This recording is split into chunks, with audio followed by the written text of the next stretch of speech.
মসজিদে প্রবেশ করি আমাদের কলসিটা 16 কলায় পরিপূর্ণ থাকে, আর এমন অবস্থায় আমরা মসজিদের মধ্যে ঢুকি, ঢোকার সময় আমার কলসিটা খালি থাকে না, ওই দিকে মুখ থাকে না, বলে খতিবের দিকে মোতাওয়াজ্জু থাকে না, বলে এমন অবস্থায় যখন আমি মসজিদে প্রবেশ করি হাজার হাজার বয়ান শোনার পরে, এরকম মাহফিল শোনার পরেও আমার জীবনের কোনো পরিবর্তন আসে না। আর যদি কলসিটা খালি করে মসজিদে ঢুকতাম, দেখবেন মসজিদে যখন মুসল্লি প্রবেশ করে কিছু মুসল্লি তো এমন, আলহামদুলিল্লাহ, এরা মসজিদে আজানের আগেই প্রবেশ করে, আছে কি নাই? সামনের কাতারে একদম সবার আগে ইমাম বরাবর বসে, আছে কি নাই? আবার কিছু মুসল্লি আছে ইমাম আদবিতে খুতবা দেওয়ার জন্য যখন দাঁড়ায় যায় তখনও সে ওযুখানায় যায় ওযু করার জন্য। আবার এমন মুসল্লি পাওয়া যায় জুমার দিনেও সে মাসবুক হয়, এক রাকাত পায় না।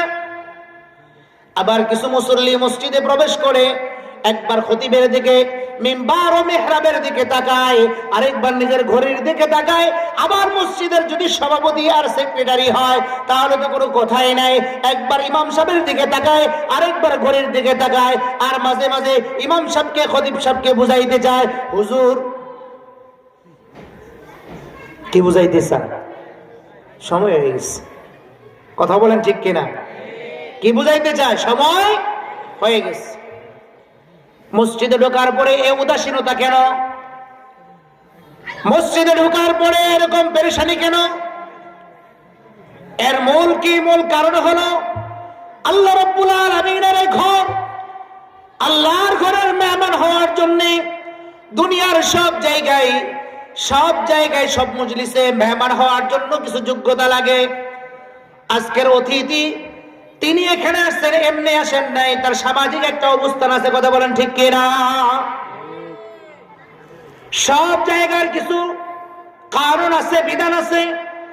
আল্লাহ রাব্বুল আলামিনের ঘর, তার বাড়িতে আপনাকে মেহমান বানাইছেন আল্লাহ, তার বাড়িতে আপনাকে আল্লাহর ঘরে নিয়ে মেহমান বানাইছেন। আল্লাহর ঘরের মেহমান হওয়ার জন্য, আল্লাহর ঘরে প্রবেশ করার জন্য যে আদব ছিল, যে বিধান ছিল, যে পদ্ধতি ছিল, ওই পদ্ধতি আল্লাহর বান্দা ফলো করেন নাই। আল্লাহর বান্দা সেই কানুনকে মানেন নাই, যে কানুনকে না মানার কারণে, যে বিধানকে না মানার কারণে মসজিদের মধ্যে ঢোকার পরেও তার অন্তরের মধ্যে শয়তান প্রবেশ করে, অন্তরের মধ্যে সব সময় কুমন্ত্রণা দেয়। মসজিদে ঢোকার